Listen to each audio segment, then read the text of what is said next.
Hi, I'm doing a cold reading of the New Testament, and I'm in Acts using the New King James Version. We are at Acts 25.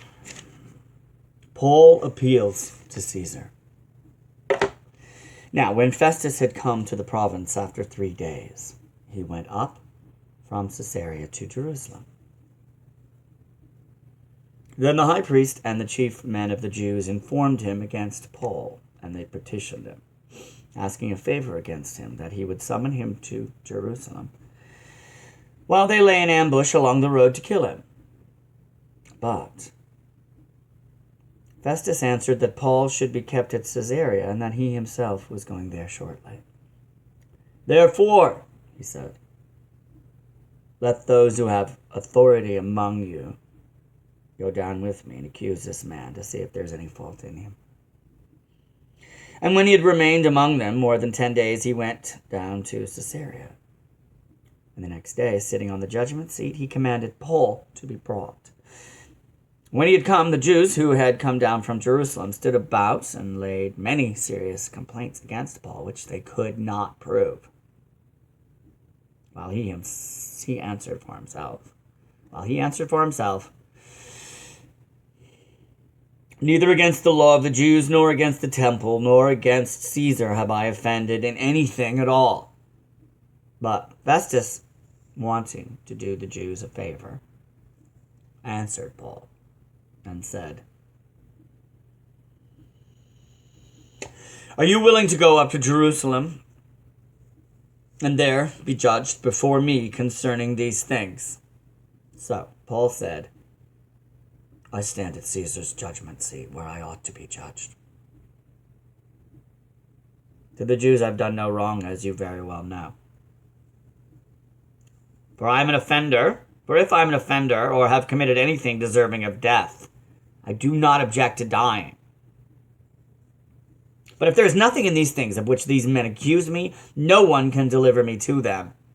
I appeal to Caesar. And then Festus, when he had conferred with the council, answered, you have appealed to Caesar. To Caesar you shall go. Paul before Agrippa. And after some days, King Agrippa and Bernice came to Caesarea to greet Festus. When they had been there many days, Festus laid Paul's case before the king, saying, there is a certain man left a prisoner by Felix, about whom the chief priests and the elders of the Jews informed me when I was in Jerusalem, asking for a judgment against them. To them I answered, it is not the custom of the Romans to deliver any man to destruction before the accused meets the accusers face to face, and has opportunity to answer for himself concerning the charges against him. Therefore, when they had come together, without any delay, the next day I sat on the judgment seat and commanded the men to be brought in. When the accusers stood up, they brought no accusation against him of such things, I supposed, but had some questions against him about their own religion and about a certain Jesus who had died, whom Paul affirmed to be alive. And because I was uncertain of such questions, I asked whether he was willing to go to Jerusalem and there be judged concerning these matters. But when Paul appealed to be reserved for the decisions of Augustus, I commanded him to be kept till I could send him to Caesar.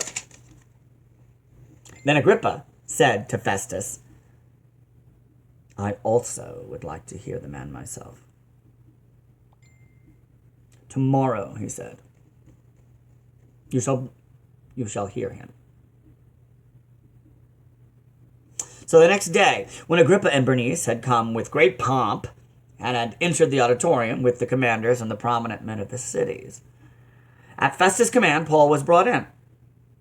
And Festus said, King Agrippa and all the men who here present with us, you see this man about whom the whole assembly of the Jews petitioned me, both at Jerusalem and here, crying out that he was not fit to live any longer.